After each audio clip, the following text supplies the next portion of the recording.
Hey there, welcome back to Reddit XO, the best channel for Reddit cheating stories.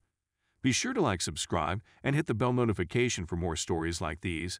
I ignored my cheating wife's calls when creepy karma finally found her, and she was crying for help in despair just 3 months after having a baby with new daddy. My wife and I have known each other since November of 2013 and started dating immediately. At the time of typing this, I'm 28 and she's 24. We met when she was 17. And I was 21. 1 year and it got kind of rocky, but we put it back together and stuck with it. We got married on May 16 of 2016. We had our baby boy 2 years ago. Just 2 days ago, she told me she was seeing another man and that it was physical. She had been seeing him for 3 weeks at that point. I asked her if she thought I should leave, and if I should take our son with me.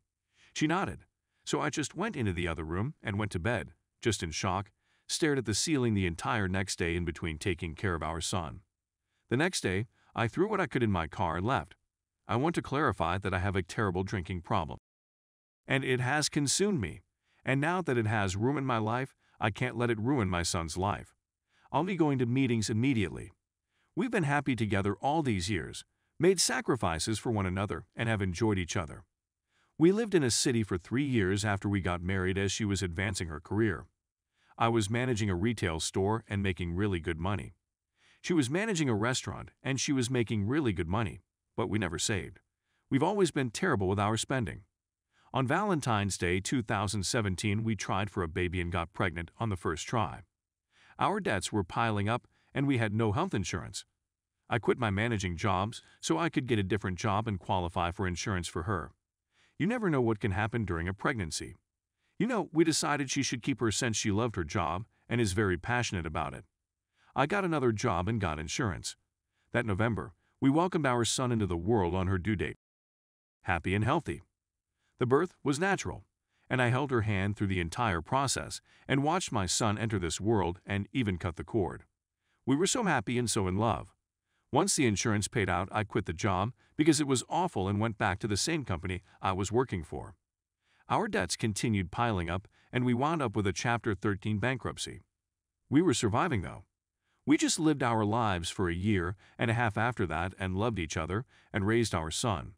She begged me to move to another city for another job offer with the same company and a substantial pay raise. I told her I didn't want to give up what we had there. But she continued pushing, and 3 months later I finally said duck it and gave in and told her we could move once again and start over in the new city.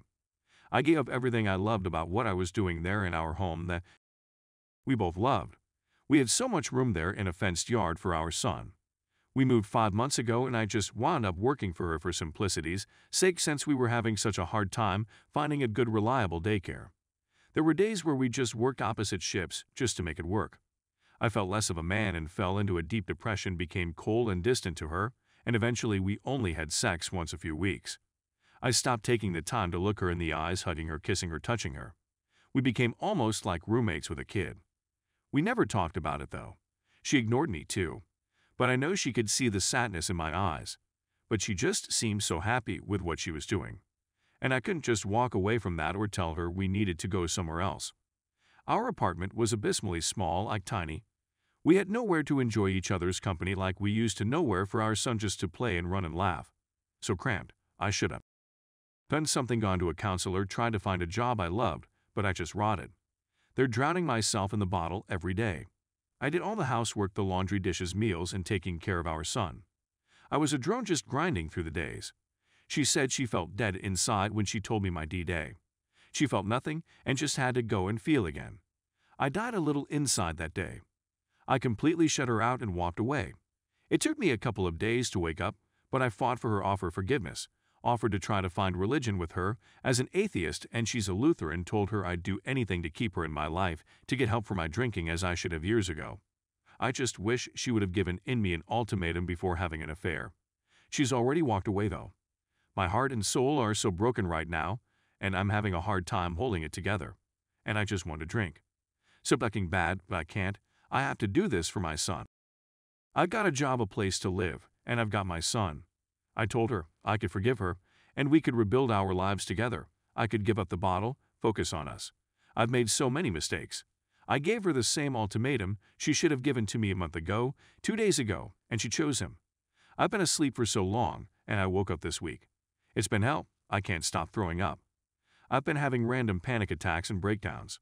I was thinking about editing all the screenshots, removing names and places, and just sharing them with you all. In those messages, I tried to win her back. She even had the gall to post on Facebook that she was in a relationship after I changed mine to separate. I'm over here reaching out to her and trying so hard, and she's already moved on. It's like she's not the same person anymore. I sent her my closing statement from our relationship today. Going forward, we will only talk about money and our son until the divorce. She's going to continue to pay on the bankruptcy and assist me financially as if we default on that or restructure. It would make life hard for all of us, including our son. I'm going to share my closing statement now. One more thing.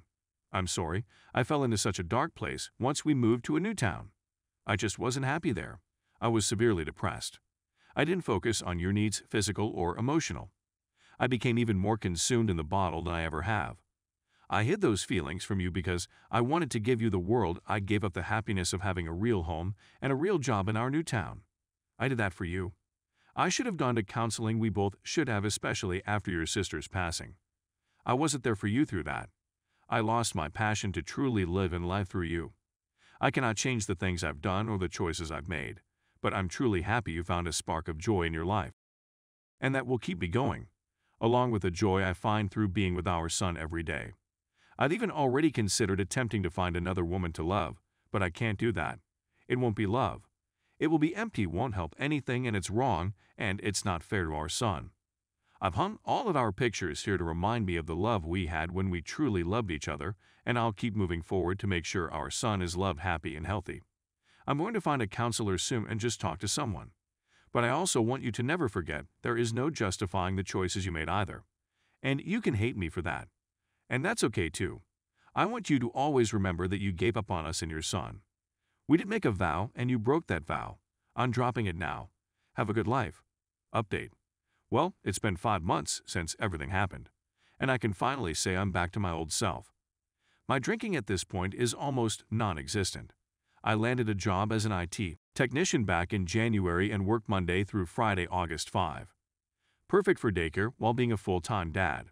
So happy to finally leave my retail career behind. I did lose it for a while there in December. Having my whole world turned upside down, the anxiety and constant feeling of dread. I drowned myself in liquor. I almost stopped eating entirely and lost 40 pounds. Sleeping only for a few hours a day.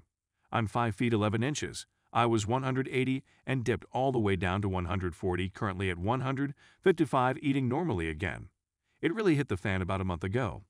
My wife and the AP broke up and got back together numerous times through the months. But last month I got a random phone call from the AP as he found my number in her phone.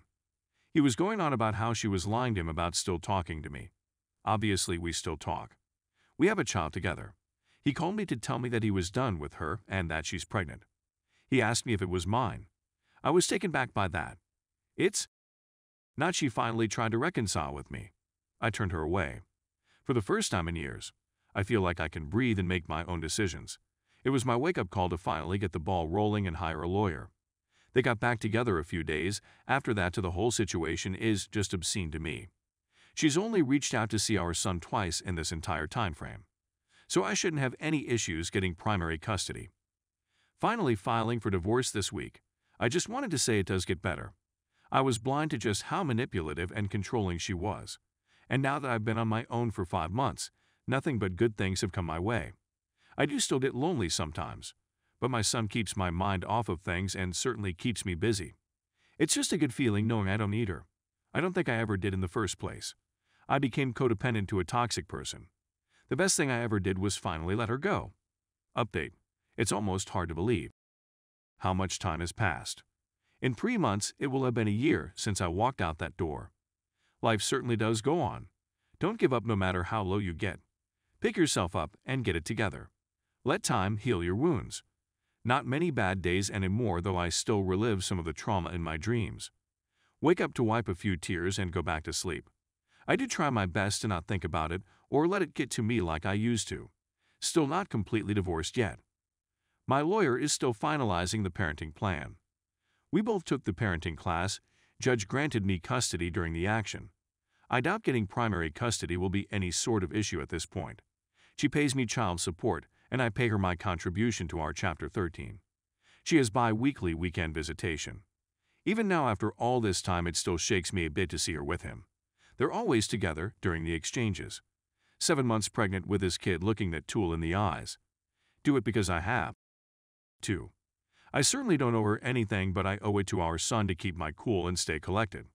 As much as I resent her and her choices, he does deserve to see his mother. I just repeat to myself in my mind that she is not the woman I fell in love with.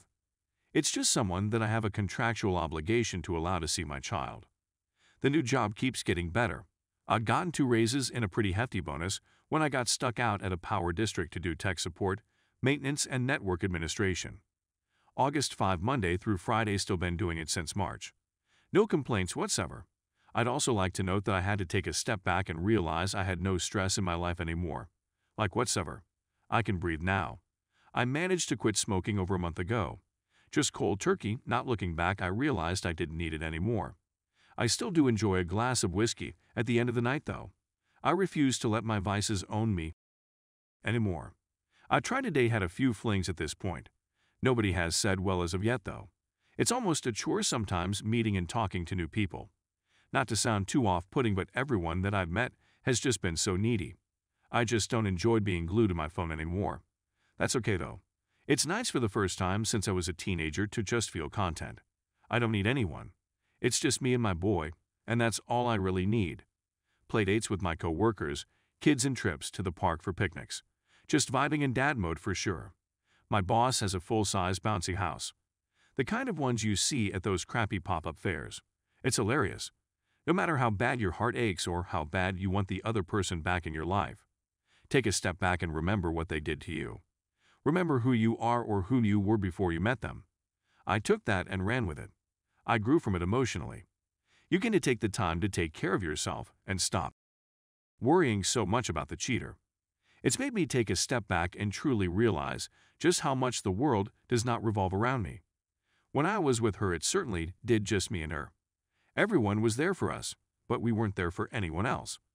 Now she's cut off over half our family for this guy, the family of which I still talk to doesn't slap the same though, hanging out with my father-in-law and brothers-in-law. Well, like I said, I just wanted to check in. I'll probably make another post after the divorce is final and let you all know if anything dumb happens. Right now my life is just on cruise control, and I'm doing very well. To everyone that reads this, that's going through what I did, it does get better with time. Don't chase the solution in the moment, you'll regret it later. Take this time to allow yourself to become a better person. Also forgive my crappy grammar update. Well, a few weeks ago she had the kid, had to drive a couple of hours to the hospital. She was at to sign paperwork stating that I am not the father. I haven't really been feeling right since she's been on maternity leave and asked to have our son stay with her for a week. I allowed it. This is the first time I've been away from my child for more than a couple of days. I feel completely out of sync with my routine. Then my dad texted me this morning and said that she must be going for the Mother of the Year award with how many photos she's posting. I know it's just her form of self-validation, being the perfect mother. I don't think it should bother me, but like hell it does.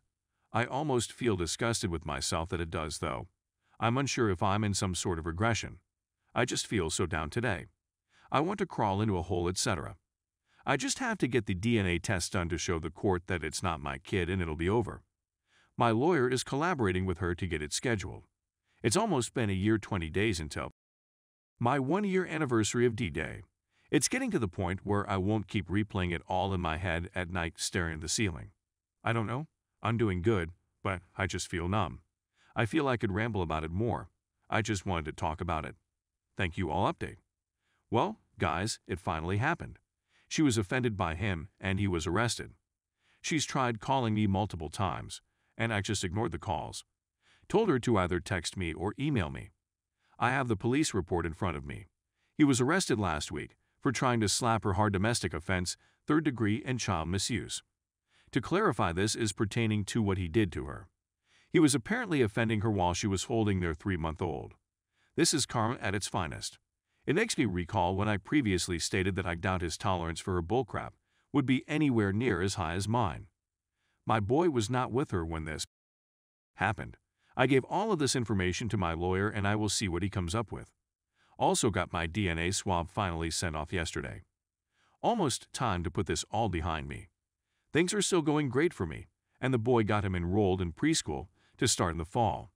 Still doing systems/network admin at the Power District, and I just got my own place. A whole house for just me and the boy. Life's on easy mode.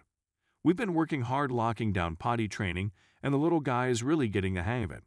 Still haven't met anyone worth investing my time in. More or less just putting that on the back burner for now. I have no desire to be with anyone and I'm enjoying my nice, quiet, easy life. I'm almost divorced. Nowhere to go but up.